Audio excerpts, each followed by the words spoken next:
Hello બાળકો, કેમ છો?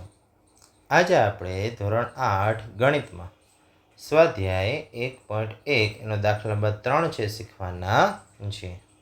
હવે એની અંદર કહે છે કે બે સમય સંખ્યાના ગુણાકાર હંમેશા ખાલી જગ્યા જ હોય. મતલબ આપણે કોઈ પણ બે સમય સંખ્યા છે લઈ લઈએ તો એનો જે ગુણાકાર છે હંમેશા કેવી સંખ્યા હશે આપણે ચેક કરીએ. તો કે ધારો કે પહેલાં નોર્મલી આપણે સમય સંખ્યા લઈ લઈએ 1 અને 5. તો કે બંને સમય સંખ્યા છે બંનેનો ગુણાકાર કરશો એટલે આપણને અહીંયા 5 જ મળશે. પણ હવે ધારો કે આપણે અંશ અને છેદવાળી સંખ્યા લઈએ, ધારો કે 1/2 ગુણ્યા 3/5 લઈ લઈએ તો અંશનો અંશમાં ગુણાકાર અને છેદનો છેદમાં ગુણાકાર એટલે 3 × 3 અને છેદમાં 5 × 2 = 10. યસ, એટલે કે અહીંયા આપણે બે સમય સંખ્યા લઈએ છીએ તો એનો ગુણાકાર જે છે એ હંમેશા આપણને કેવી સંખ્યા મળે છે?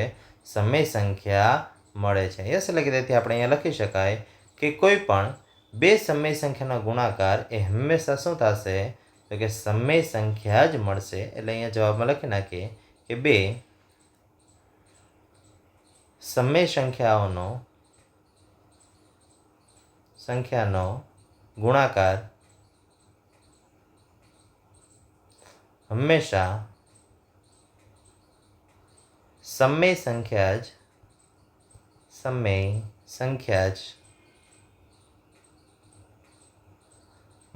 હોય છે.